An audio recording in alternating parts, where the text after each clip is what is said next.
Welcome inside the Treehouse Football Podcast. This is episode number 16, I believe it is. This is episode 16 of the Treehouse Football Podcast, although Trey's face doesn't seem quite as confident as my voice does in saying it. You threw me for a loop on that one. I'm trying to think, which... It can't be 16 because we're only 13 weeks in the NFL season, aren't we? 13 or 14 weeks. I don't know. We'll figure it out. I'm pretty sure it's 16. I'm just trying to remember that, like when I was filling out episode information, and I feel like the last one we did was 15. Oh, you know what it is? Because we didn't have one last week. Because instead of doing a football podcast, I was working on my toilet cast. So we actually didn't have a 15. Got it. Or maybe I'm thinking of Friday episodes. We'll figure it out. The number will be there. You're listening. That's all that really matters. We got a football episode this week because we did not get an opportunity to preview the big Cowboys-Eagles game, but at least now we get to look back with good, happy feelings at kicking the crap out of the Eagles. Cowboys by 20 on Sunday night. It's the win that the Cowboys needed moving forward in this season, because I couldn't help but think that if they lose that game Sunday night against the Eagles, I think mentally and emotionally they're done, because they already got trounced by the 49ers, and then they went on a pretty good run. They lost to the Eagles in a close game, but they lost that because they were mostly made some boneheaded plays, right, in that first matchup. And then they won every game since that loss against the Eagles, and did so pretty convincingly. So had they lost that game against the Eagles, they absolutely would have been everything that all the national TV people say about them, and all the other fans of teams other than Cowboys say, which is really good at beating up bad teams, can't win against good ones. And had that happened on Sunday night, they would have said, yeah, they're right. And they would have been. But since they won, now it opens the door to see, can they actually make an honest-to-God run out of this and make an honest-to-God run at the 49ers? I mean, that team that played Sunday, that team can play with anybody. I mean, that was by far and away one of the best Cowboys performances I've seen, and feels like a couple years. I mean, it was complete. They were just all over it. I mean, I thought everything from coaching to execution, I mean, they were just like, they look so good. And keeping in mind that still involved like 4 field goals out of our new phenom, even though he's on the older side of things, as you know, rookies go. He's a 28-year-old phenom as far as NFL kicking goes. Like, that includes 4 field goals out of him, most of which he would have made from Fort Worth. Oh yeah. Where did we find him? The USFL. They're good for something. Yay. Bones found him. Old Bones Fossil dug him up out of the USFL. They even said it in the telecast Sunday night that Fossil had somehow seen him or saw tape of him or something, and saw that he was just kicking the lights out of the USFL, and decided to bring him in. And obviously that kid has been lights out. I mean, there's nothing more you can say. I mean, he hasn't missed anything. It's hysterical to think that he's missed, I think it's 3 extra points on the season, but no field goals. And I can't think of a field goal that he's kicked that it has even been close. I mean, it seems like they're all like, I feel like he could take a run at 70. Mm-hmm. I'm with you. Like the one that he kicked from 60 or whatever it was, it looked like that could have been good from 65 plus. Yeah. The one he kicked after that looked like it would have been good from about 70. So yeah. So the good news is we found a new kicker. So the kicker doesn't seem to be any sort of an issue. The defense, I don't know if they got the crib sheet from the 49ers on how to dismantle the Eagles, but they managed to do that. That was a big hurdle for them to jump. And the offense did well. They didn't turn the ball over. They did everything you're supposed to do in the NFL to win a game. They were good on third down. They didn't turn the ball over. They were at home and extended their home winning streak, which sounds weird to say, a home winning streak for the Cowboys, because they really hadn't had one in this new stadium. They haven't had a home field advantage. I mean, I would say one of the finest examples of Cowboys home field advantage was the last game they played at Texas Stadium, where they got trounced by Baltimore by like 50 points. Yeah, It's, it is sad. But but ever since moving into that new stadium, yeah, there absolutely was no sort of sense of home field advantage, especially when, because interestingly enough, the first game in that building was against the 49ers, and easily half the seats in that building were 49ers fans because they all wanted to go see the stadium. well, that and Dallas is just fair weather fandom. I mean, for the most part, because like especially for the Cowboys games, you got to want to go out there, like financially and the effort. It's not like you can just hop on a bus and then you get dropped off at the front. Yeah, no, that doesn't happen. You can, though. You can do that with the Cotton Bowl, where the Cowboys originally played, Mm-hmm. but I don't recommend it. No. But as even as many questions as we've had about the Cowboys, if you're an Eagles fan, you've really got to be questioning everything right now because you've had back-to-back ass whippings. Yes, by now, what you know to be the top two teams in the league, because they started out the year, it was them, and then San Francisco was up there with them, and now the Eagles have dropped off, and now it's the Cowboys and the 49ers at the top, and the Eagles are now kind of reeling. They're trying to figure out what the hell they're going to do and who they are, because I think the Eagles are now primed for a tumble. Even though the remainder of their schedule is pretty soft, especially compared to the Cowboys, I think back-to-back losses to the Niners and the Cowboys, they are primed for a tumble, an emotional letdown, and basically an existential crisis in the Eagles locker room, wondering, well, we were good, but we're not now. Why? And this is going to be the most difficult job Nick Sirianni's ever had to do. Oh, no doubt. And it's like I don't know if the 49ers figured out something and we copied it or what happened, but two things definitely unraveled. Yeah, someone figured out their defense and how to move the ball against it. And also and I still their line is one of the best in the NFL, but and now that being said, Cowboys defense is very solid, but they both seem to they neutralized that offensive line somewhat. They did. I mean, obviously, the Eagles still had quite a bit of success in that game, running the ball and everything. But like most teams, it's difficult. The Eagles are more built to take a lead than they are to come from behind, kind of like how the Cowboys have been in recent years. Um, if they can get out to a lead, they're really good at hanging on to it. But when it comes to playing from behind and having to really get lots of points chunked up pretty quickly to come back, that's obviously where they're struggling. So it's with the Eagles, you got to get on top of them early, And that was and one that's what thing the Cowboys were able to do. yeah, and I was really happy with the Cowboys because their their MO is generally like after that first half, come out and then play the third quarter kind of soft, and all of a sudden make it it's a closer game than it should be. They didn't do that. Like it was a complete performance.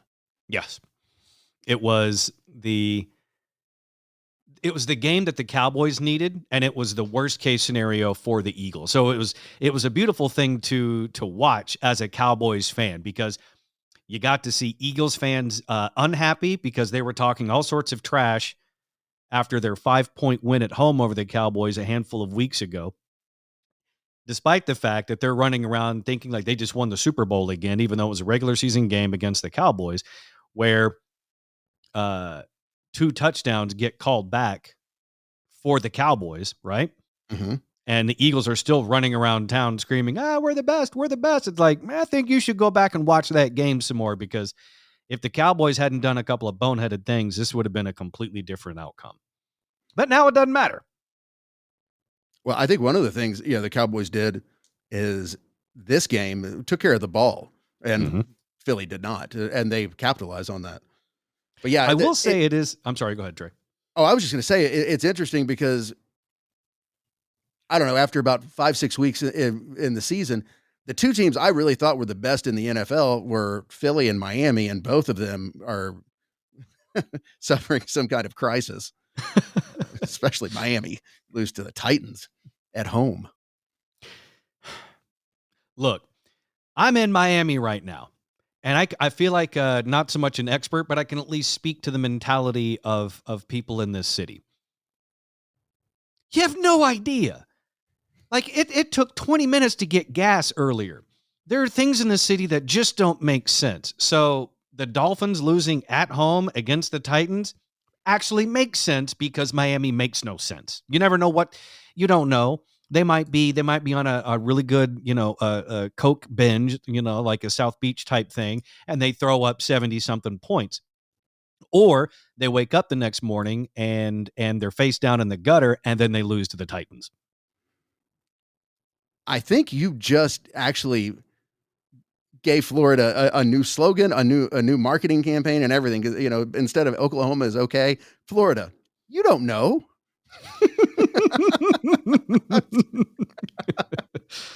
Yeah, the state motto isn't really words; it's just a shrug.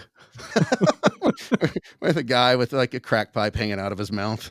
Mm-hmm. It is Florida. Even the state bird has a mugshot. Yeah.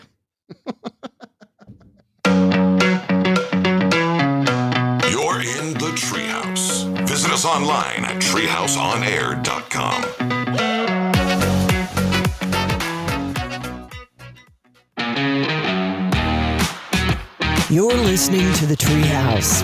Visit us online at treehouseonair.com. You are back inside the Treehouse Football Podcast. Whatever number it is, we'll figure it out. It doesn't really matter ultimately. It's the one before the Bills game. So we covered a little bit of the aftermath of the Cowboys-Eagles. Cowboys obviously winning 33-13 last week against the Eagles.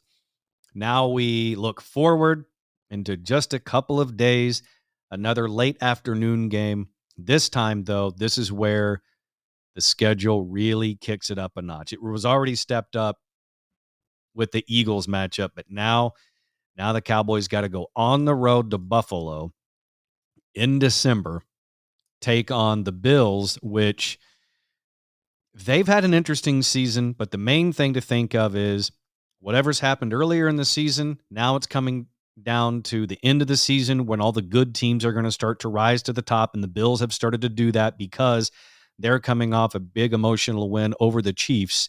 So this is a huge test for the Cowboys after the Eagles. So it's going to be interesting to see how the Cowboys can kind of keep that energy level where it needs to be coming off a big division rival win and making sure they maintain that intensity on the road in Buffalo. Yeah, and against a Buffalo team that they're like, I mean, the Cowboys are in the they can control their own destiny at this point. The Bills, they're back against the wall to even make the playoffs. I mean, Miami has a commanding lead of that division, and Bills are what, like 7-6? That is correct. They are 7-6. Yeah. So, and it's a team that was in the Super Bowl last year and close to winning it, AFC Championship. But they're a mess, and Josh Allen does not look as good this year as he did last year. It's like he's reverted back a little bit to some of his more reckless things. And that's what I'm looking forward to. I'm hoping that this matchup just looks scarier on paper than what it ends up being on the actual field, because a lot of the things, like you mentioned, Josh Allen's recklessness, if he maintains that, the Cowboys secondary, I think, is going to eat him up. Oh, no doubt. Even you make him under pressure. If they can get pressure on him, he has so far this year shown that he just not very good. But again, I think more than anything else, I don't think there's any question that the Cowboys are a better team, but it is coming off of big win, traveling up there to god-awful Buffalo. And I haven't even looked at the weather, but my guess it's going to be butt-ass cold. I think that's the graphic they're going to show on the Fox pregame. That's why more people watch the Fox pregame than the CBS, because on Fox they'll put butt ass cold. On CBS they'll go ooh frigid. That's, I mean, that is their home field advantage. Is it's butt ass cold. Yeah. It's kind of like Green Bay. It's like, look, it's like, what's our home field advantage? You're miserable. That's our advantage. Yeah, I mean, so who was talking? Someone was talking about a friend of mine. They were talking about Kansas City like it was some tropical paradise to play in. They're like, supposed to be. I go, Kansas City is not a nice place. Like their weather sucks. It's why they don't have a dome and never will. Same thing with Green Bay. Same thing with Buffalo and Giants and a lot of those teams is that's part of their home field advantage. It sucks to play there. Mm-hmm.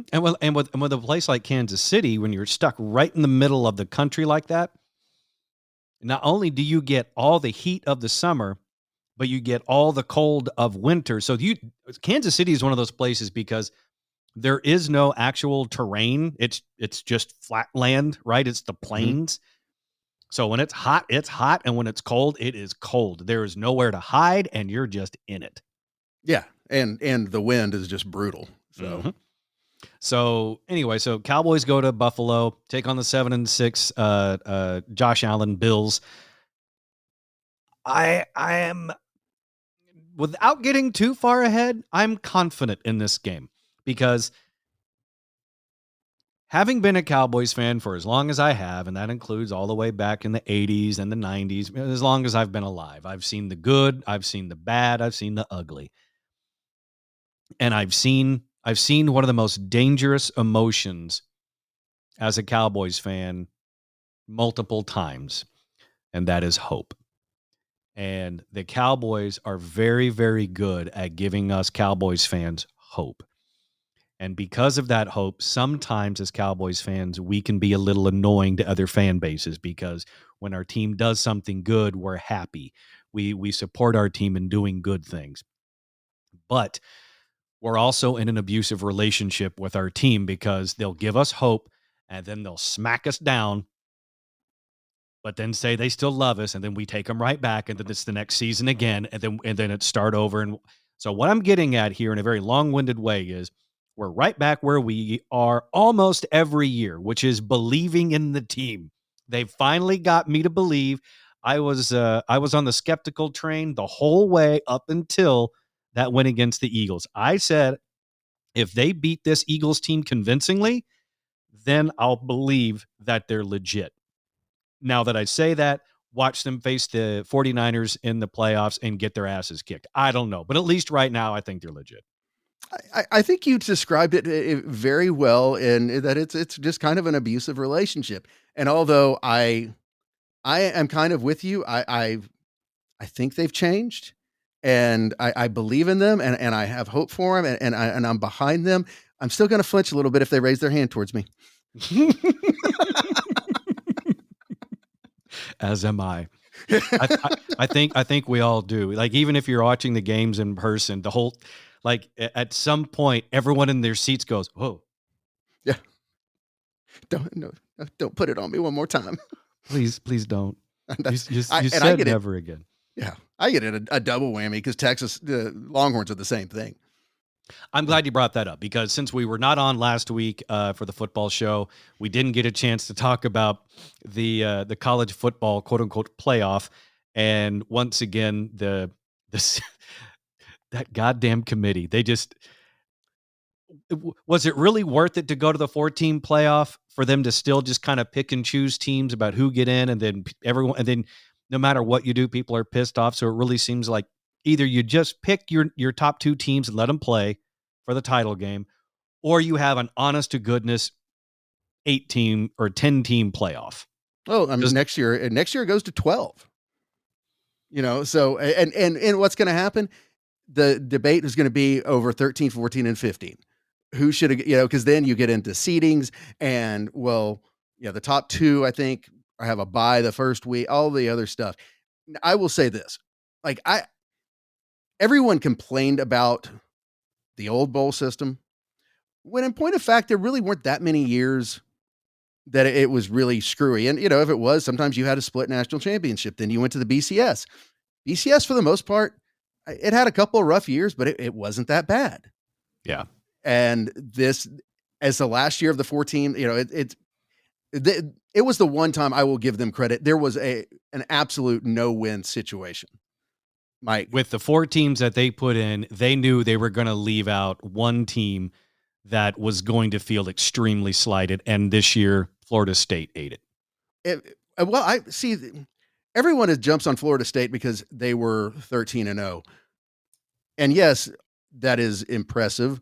At the same time, the committee's job is to put the 4 best teams into the playoffs. I will say this, without their starting quarterback, Florida State, I do not believe was one of the 4 best teams. And they play in a fairly weak division. The team that I really feel like got screwed was Georgia. They were undefeated. Then they lost to Alabama in the SEC championship game. And then they go from 1 to 5. Like I feel sorrier for them than I do for Florida State. And it bothers me greatly that Michigan is in there when chances are in 2-3 years, Michigan's entire season is going to get wiped out because of this cheating scandal. And, so then you have a legitimate question of really, should they be in there? I don't know. I'm happy Texas got in. That's where I was headed, because I know that whatever the controversy is that you either do or don't want to step in with Michigan and whether or not they should be in there because of all the cheating stuff, at the end of the day, you as a Longhorn alum are just giddy that your team is there along with everybody else. And the good news is with UT being in there, no one's really arguing about whether or not UT should be. Everyone seems pretty unanimous at yep, no, they're good. There's no question that they should be in there. No, there's not. And they got the 3rd seed because the committee could not put Alabama before Texas. And so Texas got the 3 seed. I don't know. Yeah, the Pac-10 or the Pac-12 is the one conference. Just a lot of it due to of time zones. I seldom ever watch. I've seen a little bit of Washington. I know they're good. I've got my fingers crossed. I was shocked that Texas got in. I just didn't. I thought they'd be on the outside looking in. So I'm thrilled. And and as a Longhorns fan, I think you'd much rather face off against Washington than Alabama, especially because did you see the reaction video of Michigan's team when it was announced that they drew Alabama? Oh my God. Yeah. I've seen more joy at a nursing home. Yeah. That's when they announced those, that was funny because they were like, oh yeah, wait, we're supposed to clap. Oh God, why? I'm sorry. Based on that reaction right there, I'd be putting a lot of money on Alabama to win that game because in that moment, Michigan doesn't even feel like they can beat Alabama. It's like, Jesus Christ, guys. And Michigan's track record, isn't that? I mean, they got trounced by TCU last year, so that'll be interesting.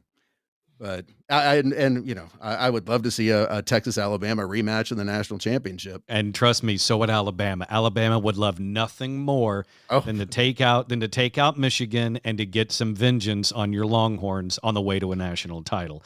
And I will say this, and I feel like you would agree with me, having to play not only Alabama, but having to play against Nick Saban twice in the same year is extremely daunting, especially if you beat him the first time.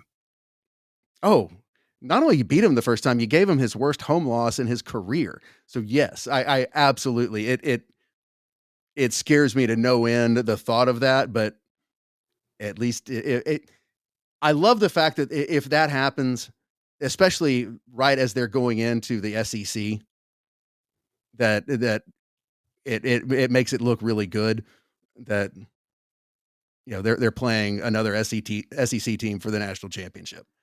I know I'm getting far too. It pisses the Aggies off so bad. There it is. There's the cherry on top for Trey. Oh yeah, no, it's funny because A&M fires Jimbo and they're paying him $95 million, and then they go and actually Aggie might be the best hire you've had since you got rid of R.C. Slocum. It's not sexy. But good quality fundamental coach might actually do well. But it cracks me up to no end that already A&M's rallying point isn't new coach, isn't anything. What their rallying point now is Texas is back on our schedule. Like it's like the boogeyman that they hate now back in their lives. And mark my words. And so I think this current whole bowl system has got about a 10-year lifespan. So in about 2030, they'll start, conference realignment. People will start talking about, moving A&M will be the first one to leave the SEC and get away from Texas again. You think so? Absolutely. So what you're getting at is that A&M is going to live out the whole careful what you wish for thing. A&M, they blew up a lot of this conference realignment started because A&M, although they knew as well as anyone that Texas was getting the Longhorn Network. Now, granted, Texas handled that poorly, but A&M knew it, and then they waited for it, and then they decided, oh, we're leaving. We're tired of Big Brother picking on us. We're moving to the SEC. But the thing about it is they've suffered the same fate in the SEC that they did in the Big 12, that they did in the Southwest Conference. They have one good year. They won the first year of the Big 12, weren't really a factor ever since. First year in the SEC, you have Johnny Manziel, new coach, no tape on them.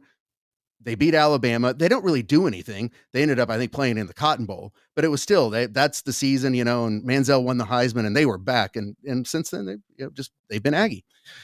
So, and it cost them $95 million. So yay, Aggie. It's got to make you feel good when the Texas X's give you a call or they send you your annual letter for your contribution back to the school, and you're thinking you're just glad that you're not writing this to Jimbo Fisher like so many Aggie alums are.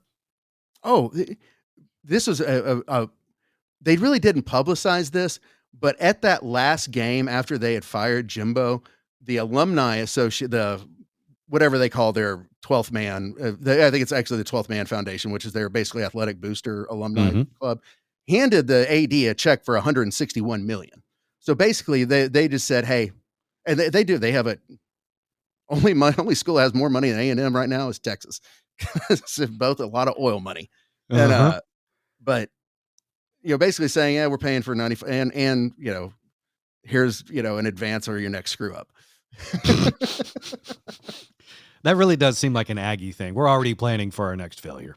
Yeah, that's you know what? Like I said, from they've Francione to whatever someone to this one.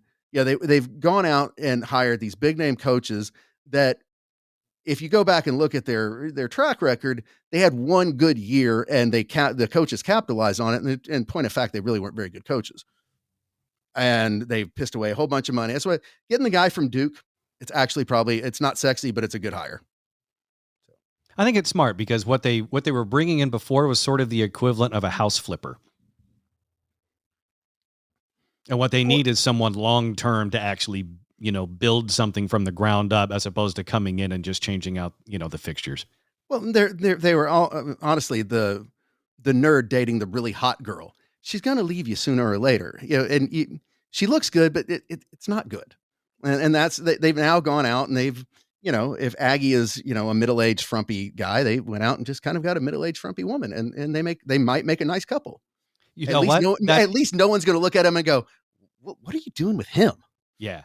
At least now it makes sense. Now they can actually, hop in their RV, travel around to all the national parks together, and it all makes sense. Mm-hmm. And they'll probably have a nice, long, happy relationship because of it. No, it's A&M. They'll still find a way to A&M, is the 50-year-old guy who still thinks he's, 22 and hot. Although he never was. So you're saying that A&M is still going to end up like Cousin Eddie with the toilet outside. Uh-huh. Yeah. Screaming at Texas, the shitter's full.